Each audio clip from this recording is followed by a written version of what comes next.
bringing news from a different page. Truth served hot and bold and strong. Every week we sing along. Red, white, and true will stand tall. Echo the call loudest of all. With hearts of faith and liberty, together we find unity.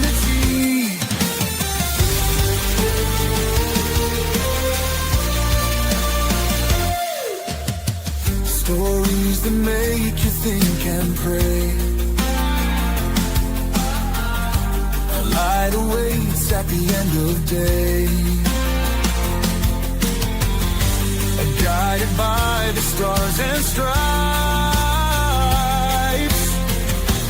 through the stormiest of nights. Red, white, and true will stand tall. Echo the call loudest of all. With hearts of faith and liberty, together we find unity.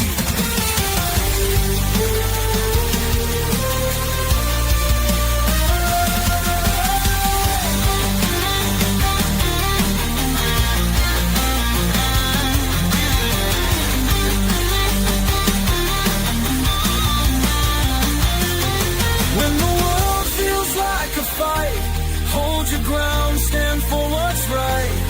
In the truth we'll find our way. Ed and Ronnie light the way. Red, white, and true will stand tall. Echo the call loudest of all. With hearts of faith and liberty, together we find unity.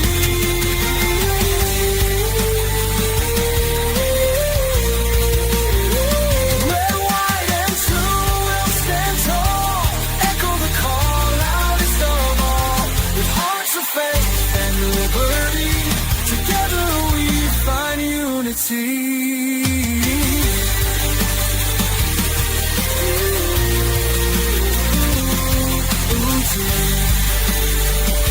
Together we find unity.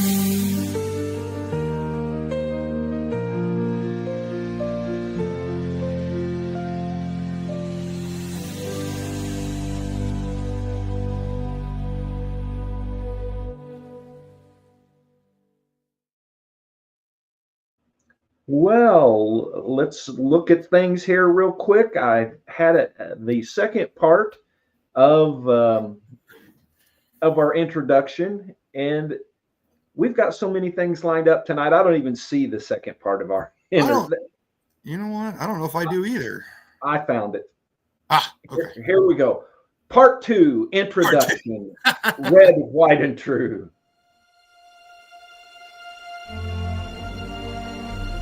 Ladies and gentlemen, this is Red, White, and True with Ed and Ronnie, and the show starts right now.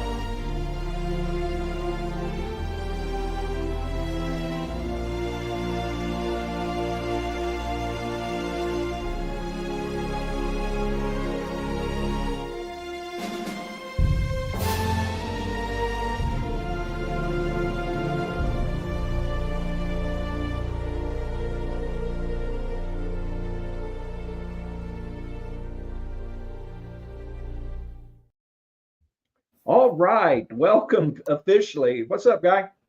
Yeah, back again.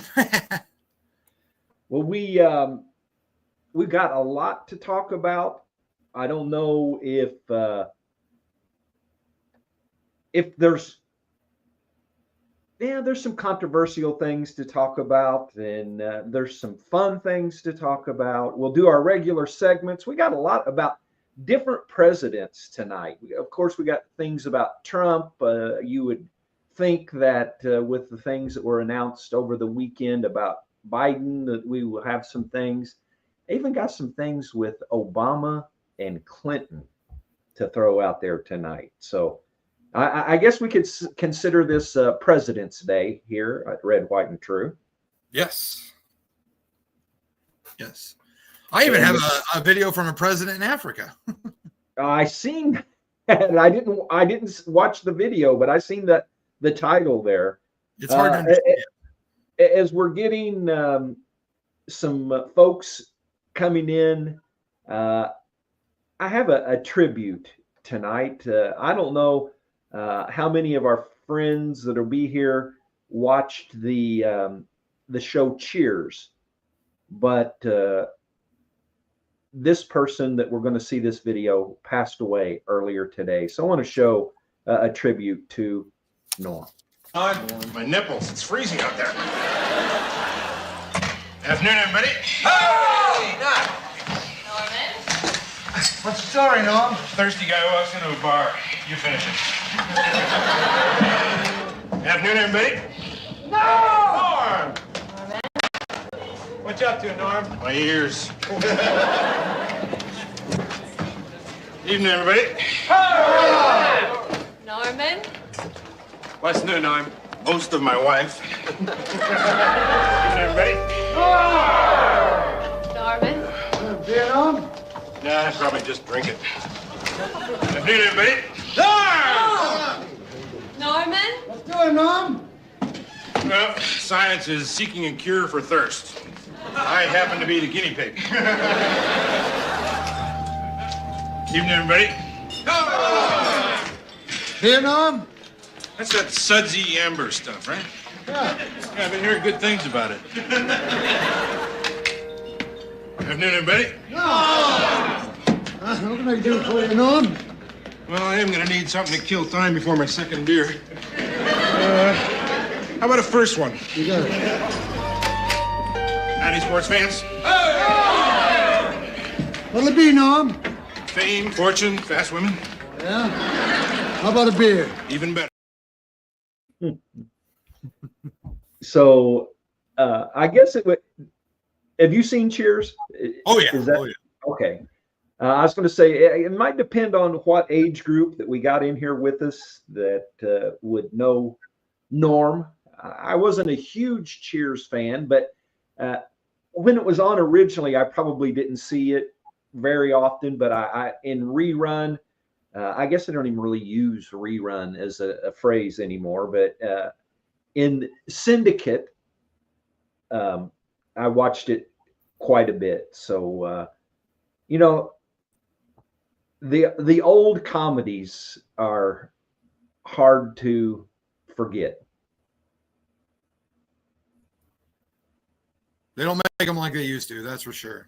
That, and you know, sitting down and watching a show at a specific time of the week, you know, we don't know anything about that hardly anymore. No. You know, your mom and I have been watching all of the seasons of Quantum Leap, and I had never ever seen Quantum Leap until your mom said something about watching it, and we watched 3 episodes before she went to work today. It was called Trilogy, and yeah, well, we still got about 10 minutes of the last one. She had to get dressed for work, but you know, we sit down and we binge watch things now. It's so different, even from when you were growing up. Oh yeah, yeah. I remember TGIF where everybody gathered around and watched like Family Matters and Step by Step and all that. Full House, you know, on Friday nights, and then of course Saturday morning cartoons. They don't do that anymore either. Well, they don't do cartoons the way we used to watch them. You know, now they're weird stuff. Yeah. Well, Yeah. you know, and I think our way was pretty good. I got no complaints. Well, Roger Macy is in here, and it's interesting. Let's look at his quote here. And I got actually a video about this. That is really weird. Roger, I don't know that he's ever commented. He may be in here and watch. He could be a regular. But the fact that I have a video waiting for this, let me figure out where I put it. And I titled it Walmart Busted. So Walmart is the first to get caught raising prices on American-made products and then saying it's due to tariffs. They've been caught not only by people, but Trump and his team. And Trump and his team have called them out and said, we will be. Said she loves Trump, says. Let's try that again. So Walmart is the first to get caught raising prices on American-made products and then saying it's due to tariffs. They've been caught not only by people, but Trump and his team. And Trump and his team have called them out and said, we will be watching. You should eat the tariffs, is what Trump told them. Callahan Auto is pulling all their products out of Walmart's. They do auto parts, brake pads, and etc. They're pulling all their products out because they too caught Walmart raising prices under tariffs on American-made products. Again, they only care about their shareholders. They only care for what profit they can pull out. Trump told them, you guys made billions this last year. You were one of the most profitable companies. Target took a beating. A lot of the other places took a beating. You actually had a great year, and now you're raising your prices and saying it's tariffs, but it's American-made products. Pure greed, and they were caught. Wow. How ironic is that he mentioned that, and I had that ready to go. Well, we normally do some humor to start with. We did a tribute and we called out Walmart, but let's go back to our other, unless you've got a comment on the Walmart thing. No, it's just sad. You know, I used to work for Walmart, and it doesn't surprise me though. Walmart is never like the Trump administration, Target neither. And Roger did say it's his first time. Hello and welcome to Red, White, and True. Hope you enjoy it and stick around. And look at the point he just made. Sam Walton, founder of Walmart, used to only sell USA made items. Yeah, absolutely. But just like every other corporation, they take the cheap and easy way out, and it's sad. It's hurt America. It's hurt American economy. It's hurt the American family. And thus the reason for tariffs. Yeah. The whole goal is really to bring jobs to America. You know, and when we have jobs in America, that helps our economy. Tariffs are going to bring in money, and that's a great thing, but that's just a side benefit in my estimation. The real benefit is bringing jobs to America, and that was a theme on the trip to Saudi Arabia and the United Arab Emirates and Qatar and all of the Middle East. So I have to correct myself from last week. I said 800 billion that they were investing, and it was only 600 billion. So, when I screw up, I try to fix it. And so, they're only going to invest $600 billion in America. So, want to keep myself accountable. Yeah. And that is going to be a theme tonight as well. But before we get into all of that, I know that you've got some Looney Tunes and better. Texas is better than this. So what do you got? Well, let's see here. It's a funny little quirky video. Tell me a sound better than this. Here we go. Tell me a sound that's better than this. Re-engage! More!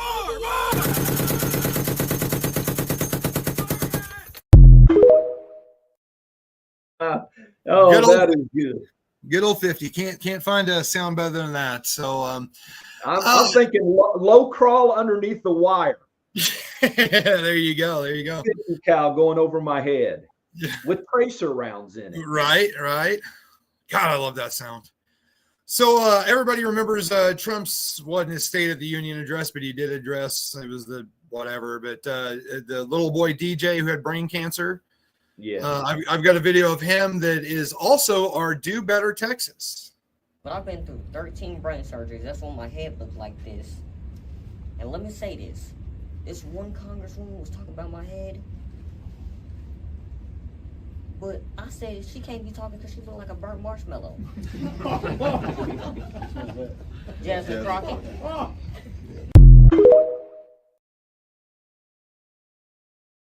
Marshmallow. Burnt marshmallow. I know when I sent that to you and we were talking back and forth about it. That's all I could come out with, a burnt marshmallow. Oh, keep making me laugh. All right, let's see here. So last week we had on, I guess it was a woman who thinks she's a man. She was a white female with a better beard than me. Her black spouse, they were discussing that she was in fact pregnant, and they were doing a gender reveal. Well, she's back again. Her name is Theodore. I actually had to cut this video down, and I still might cut it down more, but Theodore here is complaining. Hey there, TikTok. It's me, Theodore. So, from the last post that I made, a lot of y'all know that I'm pregnant and are either, like, what the heck, or you're happy for me, or what is this, whatever have you. I don't care. I'm just here to make another video update on my life and how my pregnancy's going so far. I'm nauseous every day. Nauseous every day. I've been having like some back pains and some abdominal pains because my uterus is growing a little baby. So anyway, an update on Medicaid, WIC. Buckle up. So as people know, when you get pregnant, there's an option to get pregnancy Medicaid if you don't have insurance. And you can also get WIC. Well, I have been having the biggest problem with one of them, and I bet you already know which one it is. If you guessed WIC, you are mistaken, because I went to date and I got approved just like that, and I already have my WIC benefits, which is like crazy to me. But my pregnancy... Yeah. So old Theodore there is getting benefits. Well, this kind of fits in with arguing with liberals. Sorry, Kevin Bacon wasn't in Footloose. What? Of course he was. No, he wasn't. You lose. Of course he was. He was the star. Nope, you're wrong. Look it up. I don't have to look it up. It's common knowledge. Nope. He was on the cover of People magazine when the movie everyone knows Kevin Bacon was a star of Footloose. It was a huge movie. He was the lead.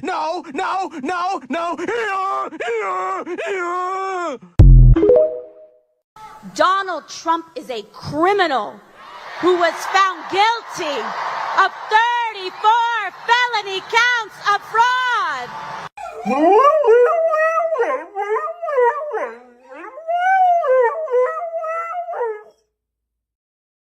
Oh gosh!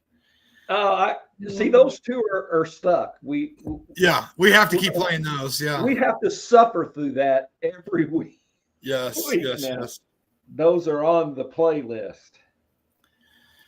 I've got one that's a little less funny, but it's Marco Rubio doing what he's doing an amazing job. He was going after that senator that was sipping margaritas, and when he went down to visit that MS-13 gang member, he's kicking some butt in the Senate. And I have to tell you directly and personally that I regret voting for you for Secretary of State. I yield back. May I respond? You may sit. Well, first of all, your regret for voting for me confirms I'm doing a good job, based on what I know. Well, that's just a flippant statement, Mr. Secretary. Can I respond, Mr. Chairman? You may. I didn't ask Senator, questions. please let the Secretary have I'd be the floor. happy to, but then I can respond to his... Your time's up, Senator, and willfully used, I might add. Well, your remarks do not represent the view of this committee. Well, Mr. Secretary, please. Well, I'd like to. I can't respond to everything he said because much of these are untrue, but I'll go through a few. First of all, I'm actually very proud of the work we've done with USAID. For example, I don't regret cutting $10 million for male circumcisions in Mozambique. I don't know how that makes us stronger and more prosperous as a nation. I don't regret psychosocial support services. I raised Sudan, Mr. Secretary. Can I respond, Mr. Senator? Chairman, or do I... Senator, I'd ask you to suspend. You had 7 straight minutes of I chose to railing on- use my time that way, Mr. Chairman. That's my right to Please use my suspend time that way. Secretary Rubio. Well, I can go on. I mean, there's other things here. We spent $227,000 for Big Cat's YouTube channel from USAID. We spent $14 million for social cohesion in Mali, whatever the hell that means. So I can go on and on. I got the list here, and there's more. I didn't even bring the whole list. In the case of El Salvador, absolutely. Absolutely. We deported gang members, including the one you had a margarita with.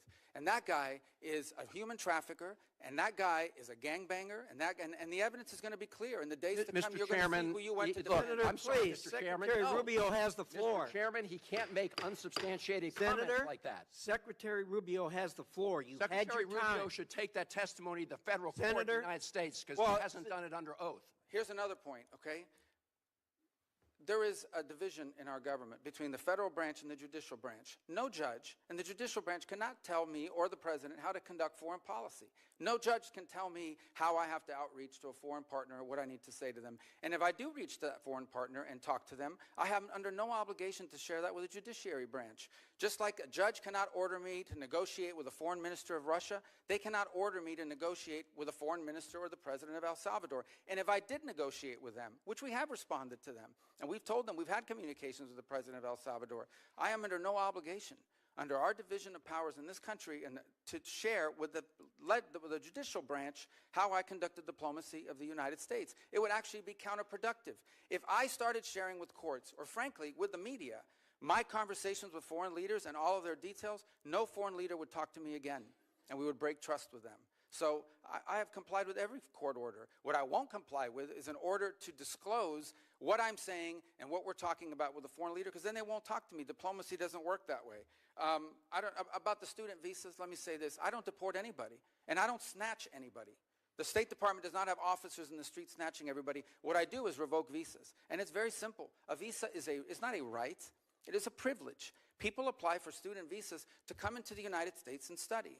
And if you tell me that you're coming to the United States to lead campus crusades, to take over libraries and try to burn down buildings and acts of violence, we're not going to give you a visa. Is that what Ms. Ostork did?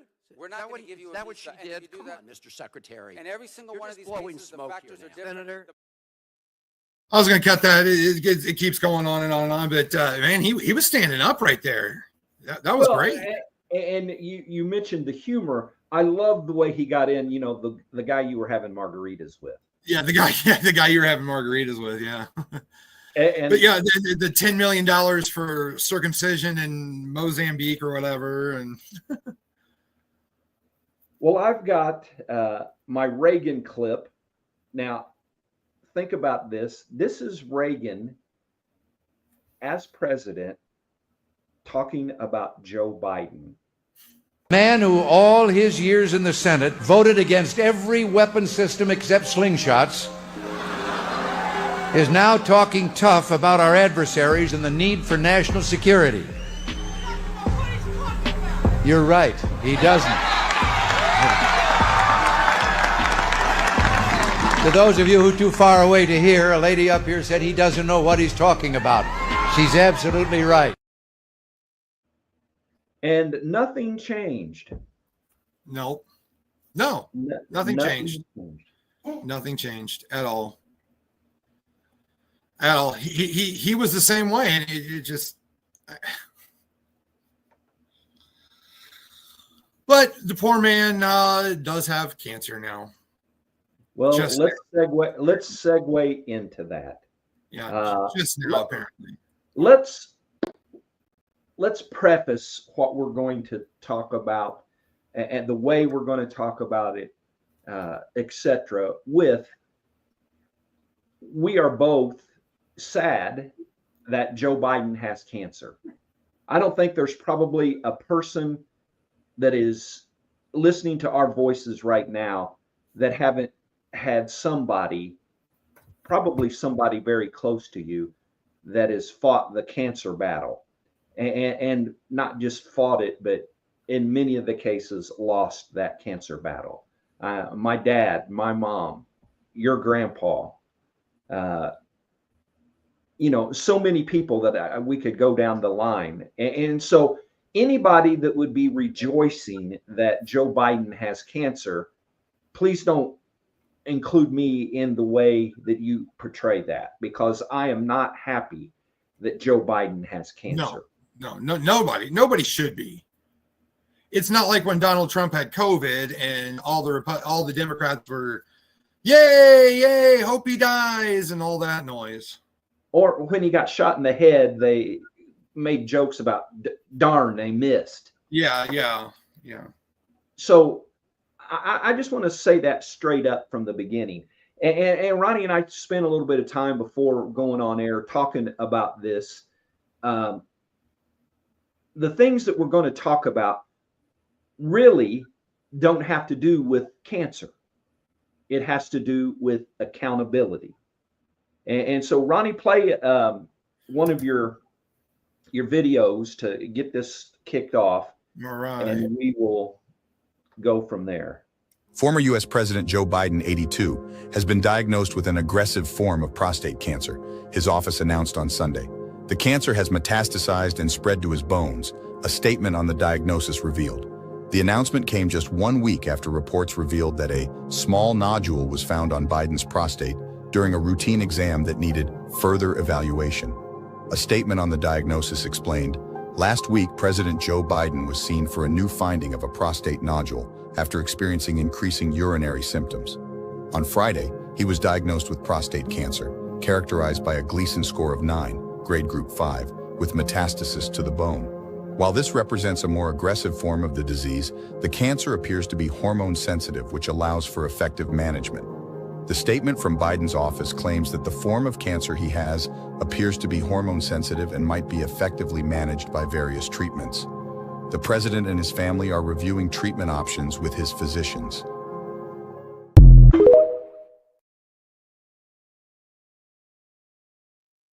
Real quick, that I had just noticed in the end of that video, they said that it was hormone sensitive and effective treatments to manage it. I'm not saying this. I believe this is the case, and this is where we kind of get into these gray, murky waters.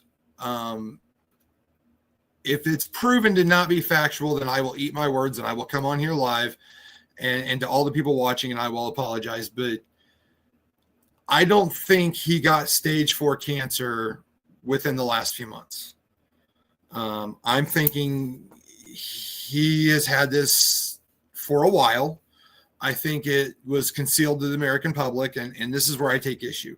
Not that the fact that the man has cancer, and I pray for anyone who has cancer, and you know, Michael Sisk just said I found his younger sister got cancer, and my Lord, you and her and everyone in your family has my prayers. And but as far as Joe Biden goes, I don't really quite understand how cancer works. I'm not a doctor, but I don't think you can get stage 4 like that. I think this has been a situation for a while.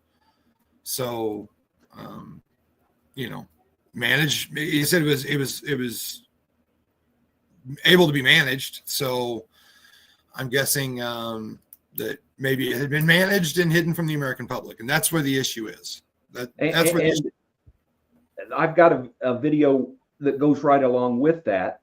And this isn't from Fox or any of the conservative. This is I'll even say it properly, MSNBC.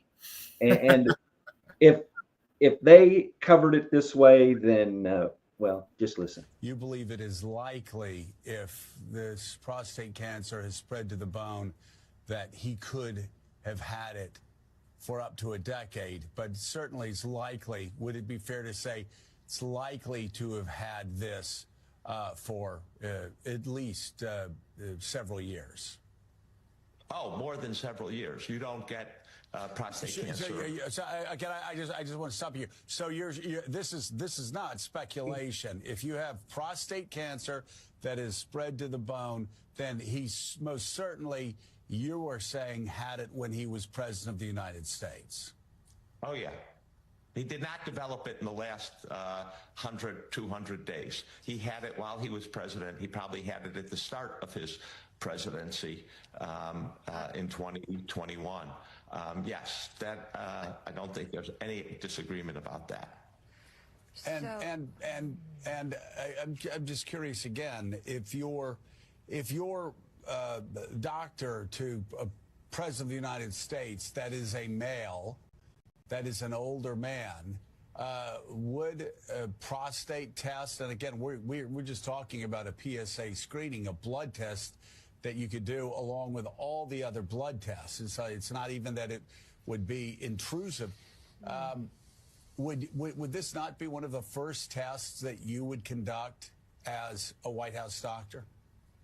If you're a White House doctor in this situation, I think you would certainly discuss it with the president and talk about the pros and cons. I think if you then ask, well, if President Biden says, well, if I'm your father, which patients often do, what would you recommend? I think the fact is that most White House doctors would recommend getting the test. And again, the evidence is, look at President Obama, President Bush, younger than President Biden, and they both got the.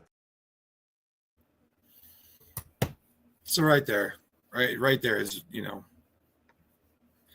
my issue that I take with this is that how long were we, the American people, lied to about the situation? Just a few weeks ago, Donald Trump went through a complete physical, and every bit of it was posted. He talked about it. I sat and read through every bit of it.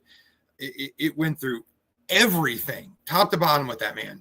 And well, I admired the whole report. It was the complete report. It wasn't just highlights. It was not redacted, highlights, nothing. It was everything. His blood pressure, his respiratory rate at that time. I respect the man for that. Well, we got some comments that say, I know that this is Tanya speaking here. Biden had it for a while for it to be stage 4. My dad's was found at stage 4. They said he probably had it for 4 to 5 years. And then Roberta, her husband, Reggie. I don't know who all has met Reggie. Reggie's a great guy. Vietnam veteran. Thank you for serving, Reggie. Welcome home. But he is in remission from prostate cancer. You mentioned Mike Sisk has a sister that's got cancer. And so, what I'm concerned with, two things basically. One, the accountability statement. And the second, who was running the United States of America for 4 years? Because more than likely, Joe Biden had prostate cancer when he was running for president, not this last time, but in 2020. Yeah. And so, there's been the cognitive issue, there's been the auto pen issue, but I want to know, and I think I have every right to know as an American citizen who votes and pays taxes, who was running our government from January of 21 until January of 25. Yeah, absolutely. And somebody needs to be held accountable.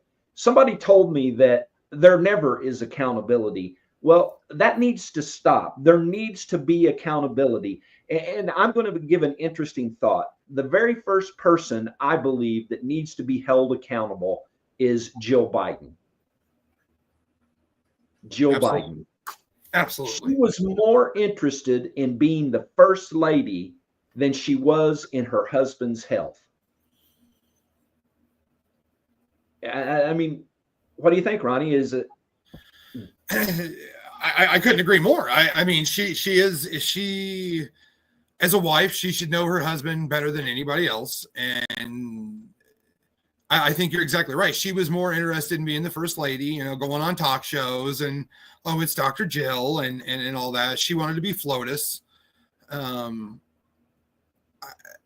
She should be held accountable. Number one, it's kind of hard to hold Joe Biden accountable when 99% of the time he didn't even know what he was doing or where he was or who he was talking about, or he brought up, dead people, number two, I think it should be the entire left side of the aisle, who, or, liberal media the same way, who said how strong and and vibrant he is and all that, who fed the entire world a line of crap. But Well, they do I that on a think daily basis. That's their job. you So go back to Psaki, you go back to Pierre. There's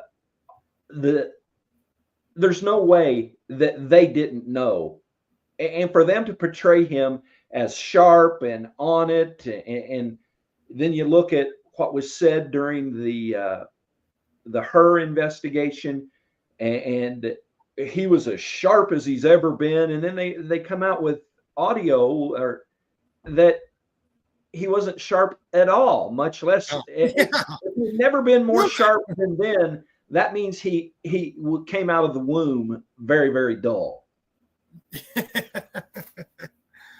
Pretty much, yeah. And these things that we're saying have nothing to do with cancer. It has to do with accountability. And you said the left side of the aisle. I said the press secretaries, his staff. I mean, technically, his staff, his cabinet should have met together and invoked the 25th Amendment. Yeah, absolutely. Absolutely. But they didn't want to lose. For Democrats, it's not about running the country or fixing problems or anything like that. It's about they want to be in that position. Once they're there, they're done. I mean, what did Joe Biden accomplish in 4 years? What did he make better? He made a whole lot of things worse, but they didn't care. As long as there was a blue in that seat, that's all that matters. That's all that matters.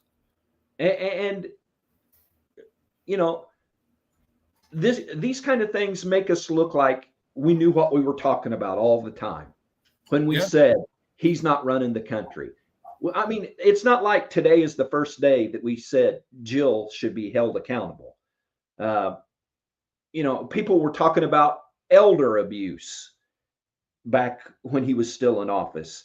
And you know, the idea that we just move on and don't hold anybody accountable, to me, just encourages there to never be accountability. And we're going to see, I believe, with Kash Patel and Pam Bondi, I didn't see in either one of us having anything. But last Tuesday, we talked about the congressmen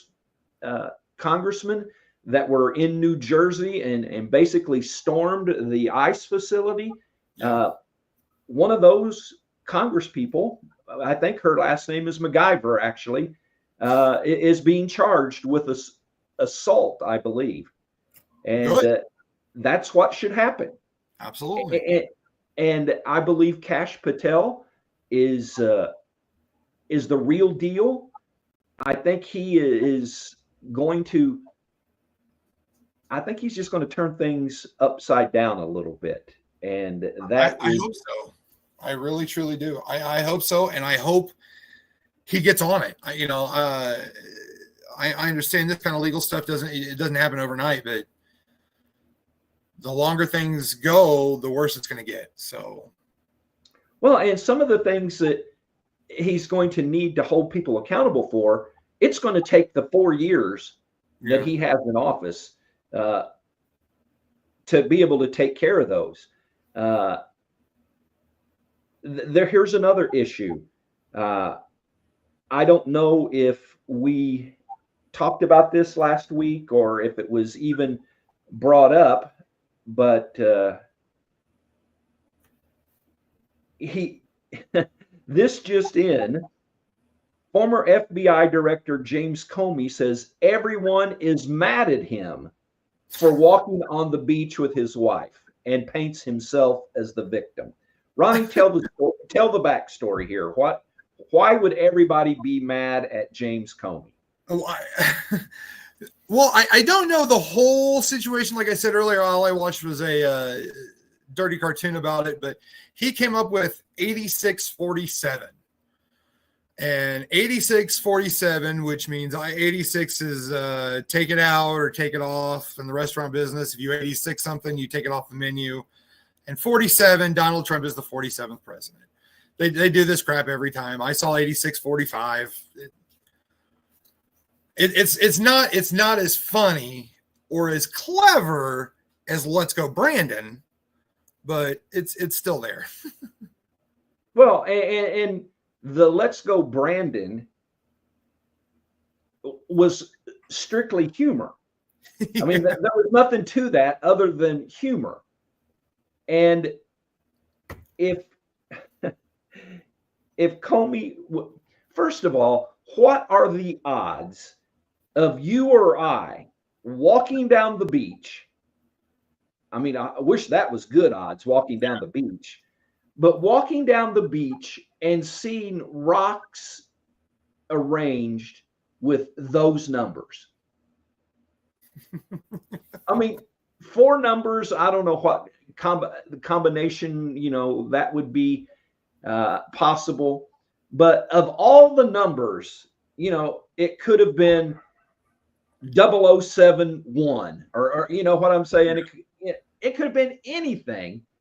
And Comey, of all people, comes across the rock formation and decides it is so good that he's going to take a picture and post it on Instagram.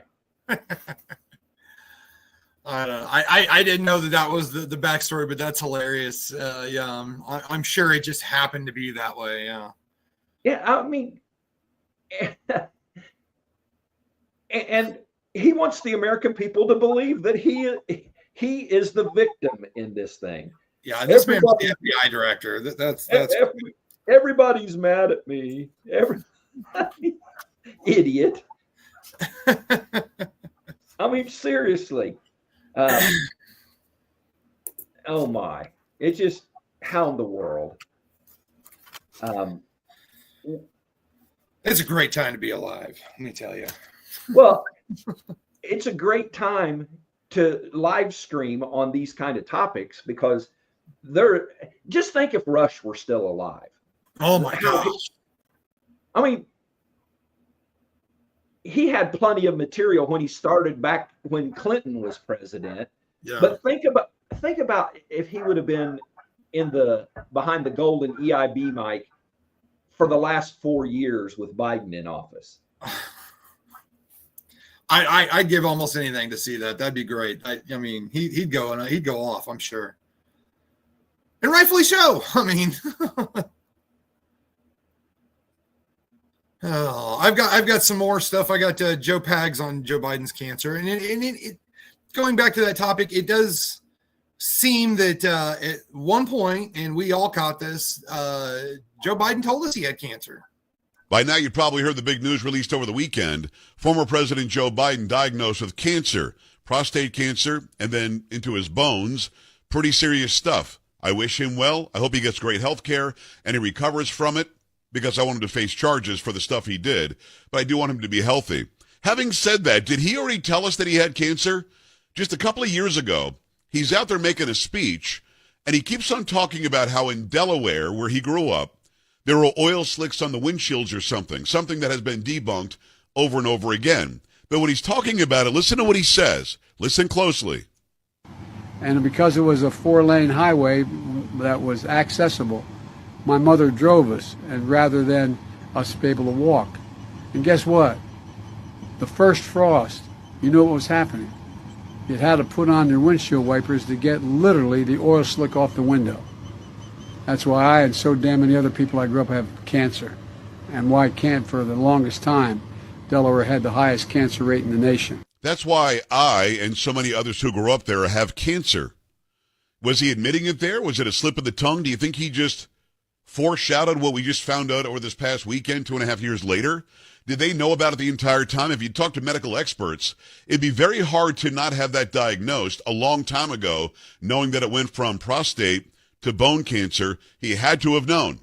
That's from experts, not from me. But did he tell us 2.5 years ago? Because when we called it out when he said it then, we were told by the then administration just to be quiet about it. Let me know your comments right now. Make sure you share this. Don't forget to follow. Come on. I actually remember that speech, and I remember when he said it, and I stopped for a minute and had to rewind it. Did he just say he had cancer? Well, they covered those kind of things. He misspoke is what they used to say a lot. Yeah. And I don't know how they covered that up. I'm sure they said more than just be quiet about it. Yeah. But a slip of the tongue, and it wasn't in the official White House transcripts. Yeah, exactly. So I think you probably have one more, don't you? On I do, and it's Tucker Carlson talking with Sean Ryan. It turns out Joe Biden has metastatic bone cancer. I saw that. And of course, every urologist in the world immediately knows this is a lie. He's known for years because a PSA test shows, and this is a very slow growing cancer, and now it sounds like it's terminal. And so for 10 years, his doctors have known that he has this, and they've lied to us about it, and everyone's mad at Joe Biden. But the other way to look at it is, who kept that secret from the rest of us, and who's actually running the government? I think that's a big question, right? But I mean, do you know Lindy Lee? No. You heard of Lindy Lee? No. She was on the staff, and she came on the show to talk about who was running the country. She said it was all the staffers. It was all the millennial staffers that were pretty much running the country, and nobody was talking to each other. Everybody had their own agendas, and I mean, pretty much like all the stuff that we already knew, but she just came on to confirm it and then switch sides. I mean, that's like the opposite of democracy, right? Yeah. I guess.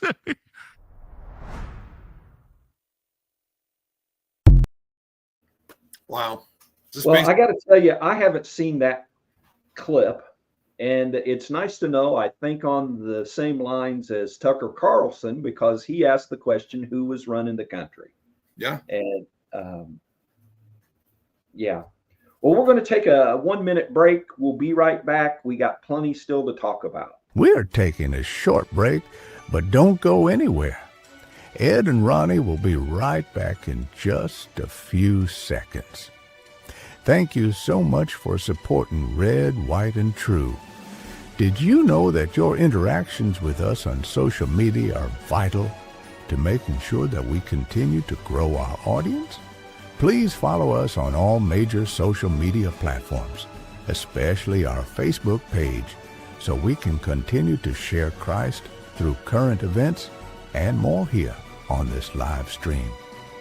Okay, just a little bit longer to make sure that you go grab your coffee, soda, or whatever you want, so we can continue with today's live stream. All right? Are you ready? Here we go. Here again, our Ed and Ronnie.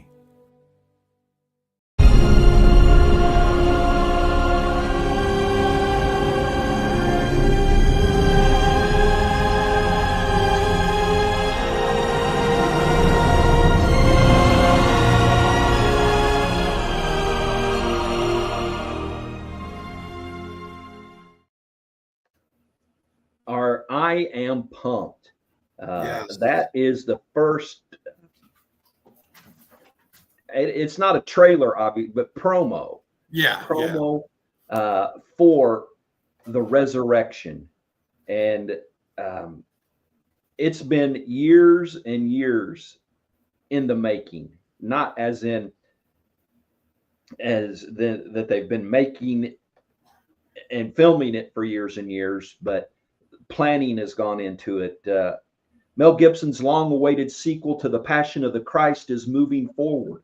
Lionsgate will distribute The Resurrection of the Christ, marking a new and major chapter in their landmark faith-based series. I've had good results in the past of working with folks from Lionsgate, and so looking forward to this is kind of ground floor on this, even though it's been in the works for years. Now the rubber is finally meeting the road, and excited about being able to cover that as time goes by. What do you got for us? Well, I've got a liberal Looney Tune, and This one's, I've seen several videos of this. This lady walks by this house and walks her dog every day and decides to give this family the finger because they're Trump supporters.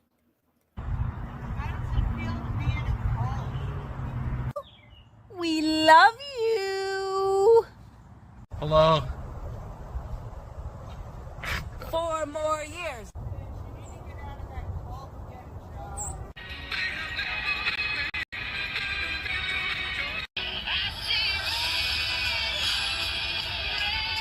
Oh, say does that star spangled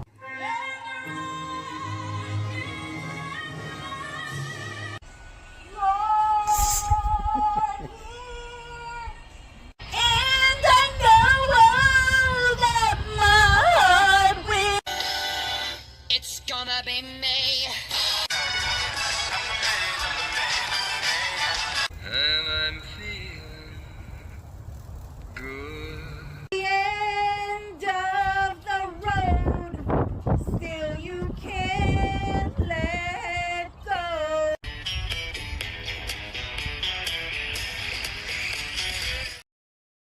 It goes on and on. Now, my issue with this is that's a mature woman, and I understand that she has opposite political views of this family, but as a mature, however you say that, woman, don't you think that she should be able to just let it slide, let it go? I mean, does she really have to walk by every day with her middle finger in the air?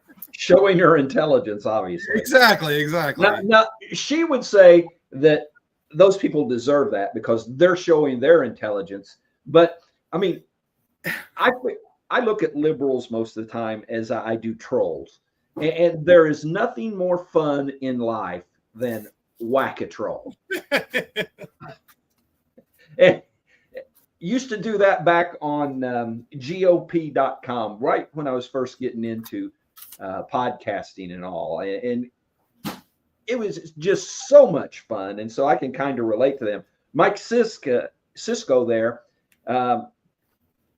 says that he gets flipped off all the time. If you don't know, Cisco drives a truck, a red truck that's got Trump flags. There's no doubt that it is, he calls it a Trump truck. And he gets flipped off on a regular basis. And I'm sure of it. That's why I've never put any Trump bumper stickers or anything on my car. I don't want damage or anything like that. I don't care if they flip me off, and I don't care what their opinion is of me. I just don't want damage to my car. Well, and Lord help those that would have a Trump Tesla. That's another thing. I had a few videos and I was going to share them. They've been parking. People have been playing pranks. They've been parking Teslas like next to a fence or something, and putting like "I love Elon Musk" and all this, and or a Trump banner. And as soon as somebody comes up to rip it down, they're standing behind the fence with a paintball gun that fires like trash, or like it was like one guy said it was a putrid smelling like garbage balls or something. So people come up to do damage to their Tesla and they get a face full of these garbage balls. And I thought it was kind of funny, but I don't want to promote shooting someone in the face. Well, we've talked a lot about things that in the government that are questionable, we disagree with. But let's look at a story that happened long before Donald Trump became president. Said she loves Trump, says Trump saved her life one night in New York long before he was president, back in the Apprentice days. Told us quite a story. Take a listen. Trump saved my life, literally. My dad and my mom passed at the same time. I was in a bad place. I was going towards the Brooklyn Bridge. Don't ask me why, but I was. Donald Trump was standing on 97th Street in Broadway. He was at a friend's birthday party. And when he saw me coming past, I was hysterical in tears. And he gently grabbed my arm. He was like, whoa, wait a minute, are you okay? And he said, well, I don't know what you're gonna do right now, but whatever it is, forget about it. Take it out of your head. Your mom and dad wouldn't want that. And he talked to me till I forgot all about what I was gonna do. So he said, let me pray for you. So when I went to get my keys out of my pocket, and I opened my hand, he had placed a folded up, real small, folded up $100 bill in my hand. I framed it, literally, and this is a true story. He saved my life. Yeah, he did. So anybody that has anything bad to say about Trump, did it, because he's a good man. That's something else. What a story. And you hear stories about him like that all the time, too. You don't hear those stories about Obama, Hillary, Joe Biden. Well, and I'm going to follow that up, and that was very serious, of course, with this is more of the humor side, but it shows the difference between us and them. Who did you guys vote for this election? We voted for Kennedy. What about you? Tom and I voted for Nixon. Well, that's just wonderful. Also, I love what you've done with your hair. Thank you. I love your dress. Where did you get it? I literally hate Trump. I can't stand him. I could not be friends with anyone who voted for that rapist. You couldn't be friends with anyone who voted for Trump? Hell no, I couldn't. They're misogynist, they're racist, they're homophobic, transphobic, queerphobic, all the phobias, really. I mean, you don't think I'm racist or phobic, do you? No, of course not. You didn't vote for Trump. But I did. I can't be friends with you anymore. But I can be friends with you. Like, why does it matter? I can be friends with you. I'm not going to ostracize you because you voted differently than me. I don't even know who you are.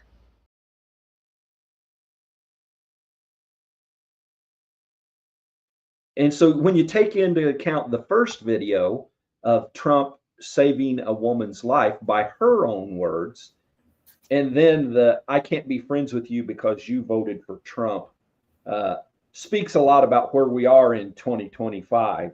Yeah. I like how it showed in the past where I voted for this person, I voted for that person, but let's keep talking, your dress looks nice, whatever. But now doesn't matter who you voted for, I hate you. Yeah, it ain't about the person. Well, with Trump, it's about the person. But that's exactly it. It's about the letter behind your name. And I got something right now.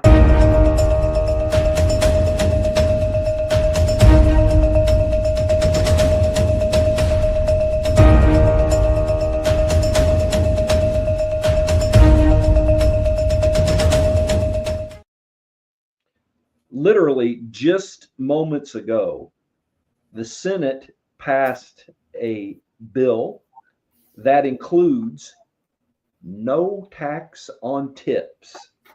Did they finally pass it? The big, beautiful spending bill? Well, the Senate passed that portion of it. I don't have more details than that, other than what I mentioned. And when you think about the things, I understand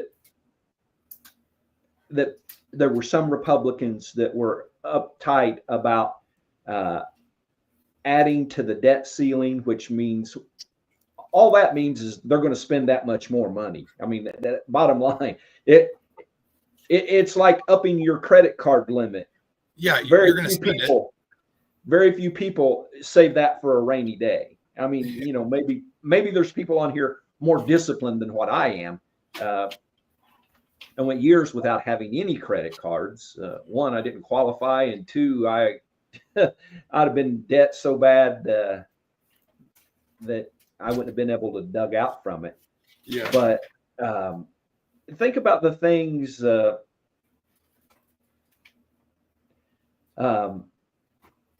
No tax on tips, no tax on overtime pay, no tax on Social Security. Those kind of things affect just about everybody that would be in here. Those of you that are in the workforce, how many of you work overtime? In today's world, there's lots of overtime worked because there's a lot of places that don't have enough people to fill positions. So,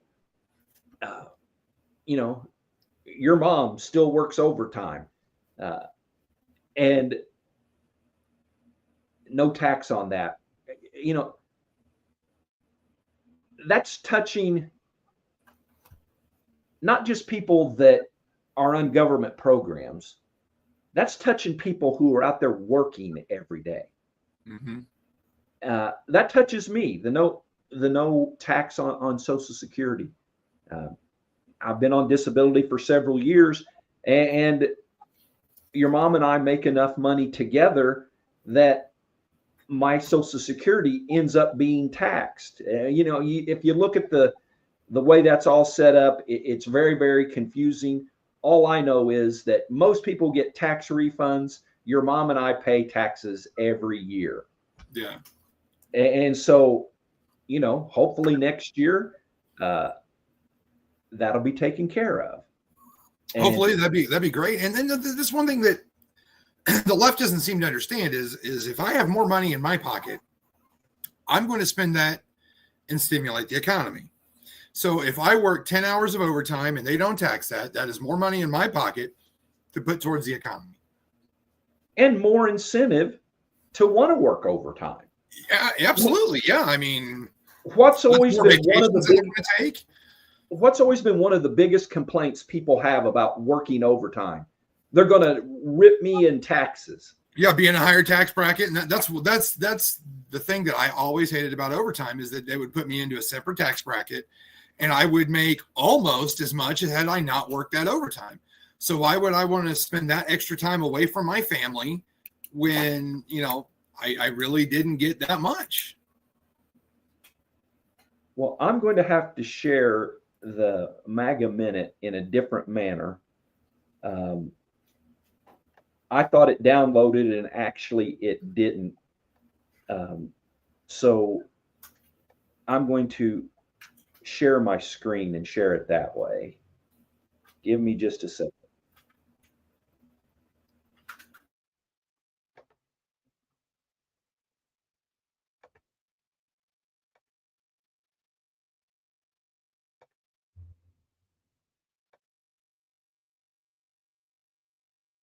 On a historic tour of the Middle East this week. We're coming to you live for the MAGA Minute from Abu Dhabi, so let's roll through it. This week in the Middle East, President Trump marked a new era of American foreign policy, encouraging peace and prosperity through strength.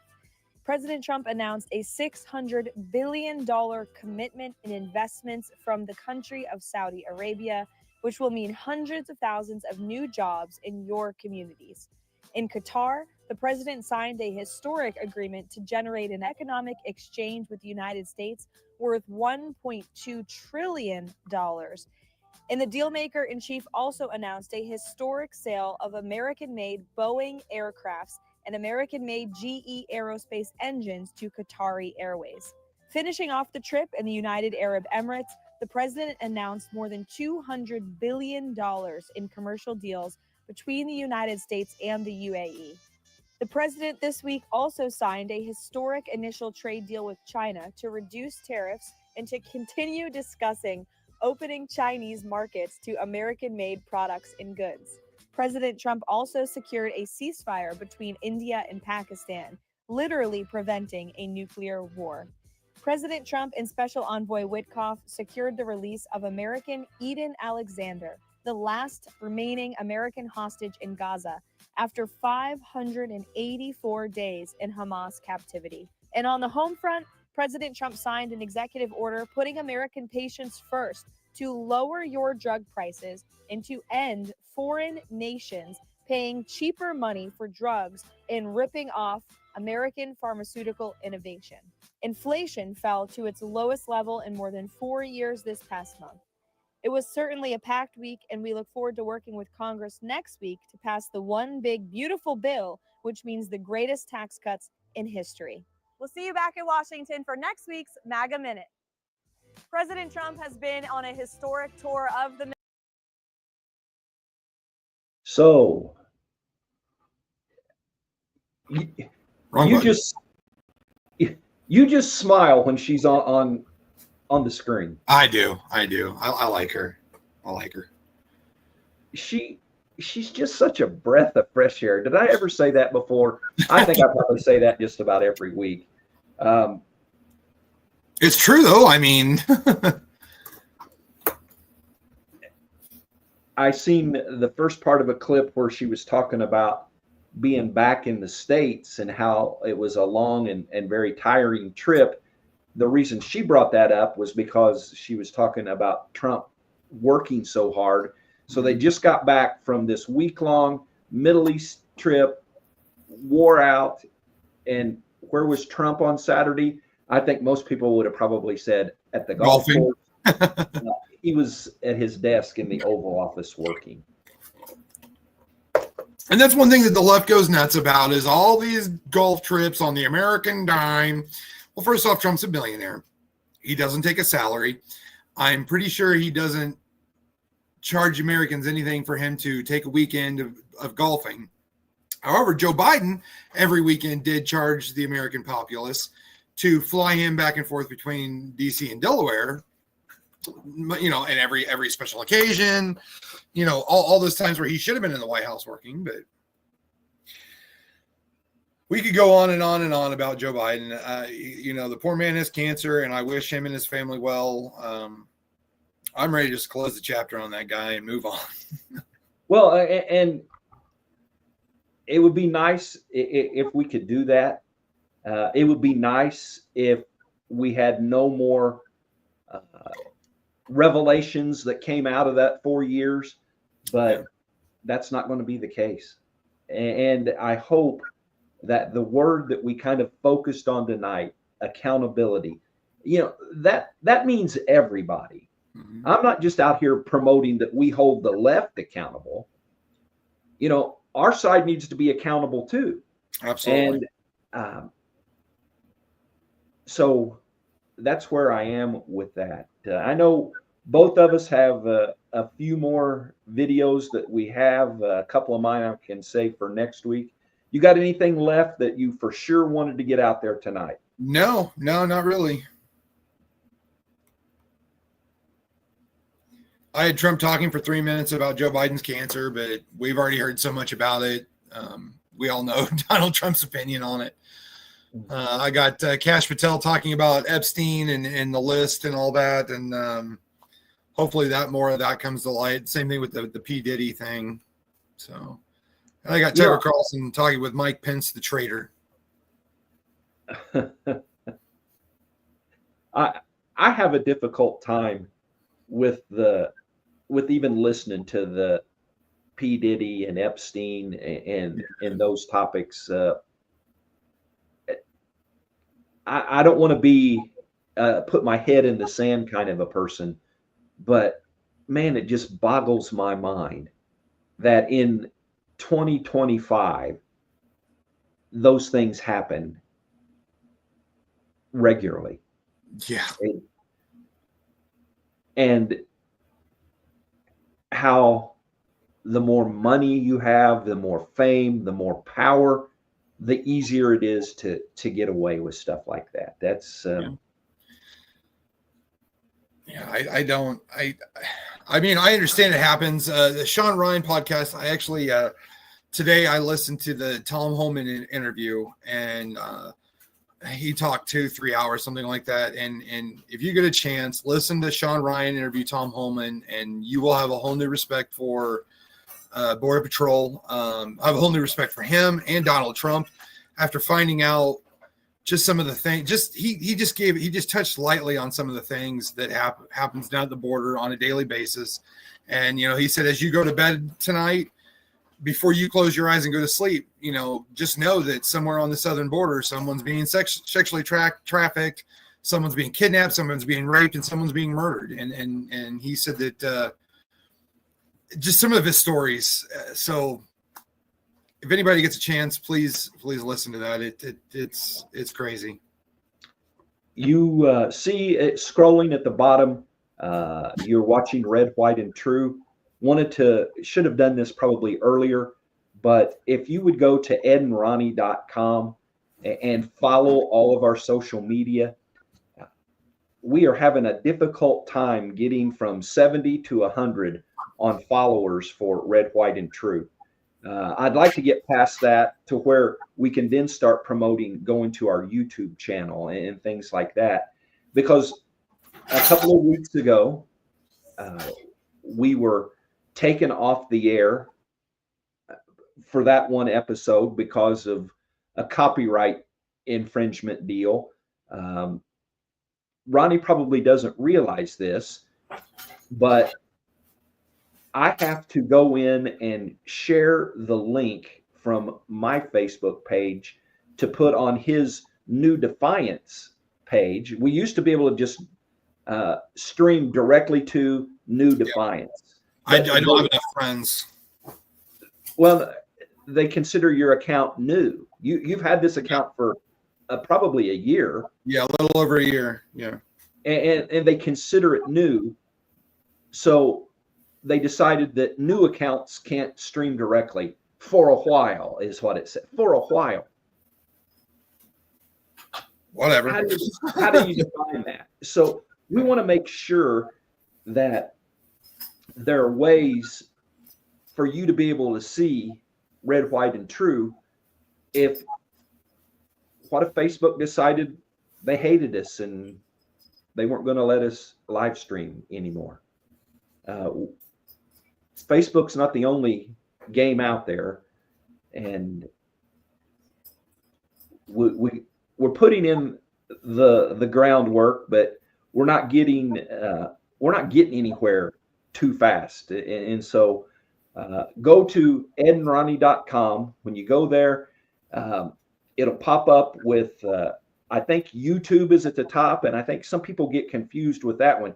Just click on YouTube on that when you go to edandronnie.com, and then go there and whatever it is on, follow, like, subscribe. Every one of the social medias is kind of different there. And go to all of them and help us out. Help us out. We'd really appreciate it. We appreciate all the support we get. I think we've kind of got this initial stage down pat, and so you're going to like this. Let's shift it up into high gear, and let's crank this thing up a little bit, because this is how a lot of people get their news. They're not going to sit down and watch, Walter Cronkite. Or the liberal media telling you that no matter what, Trump is orange man bad.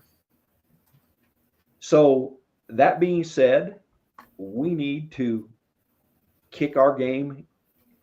We'll kick it into high gear for now. And after we get it good and in high gear, then we'll put it into overdrive. How about that? There we go. Sounds good to me. All right, everybody. Thank you for being with us. We love Tuesday nights. We really do. Absolutely. And we love the support we get, whether it be people that just show up, people that make comments, whatever it is you do. Hopefully you pray for us and pray for our country. And say good night, Ronnie. Good night, everybody. Appreciate you being here. We'll see you next week. And until we do, go out and do the right thing.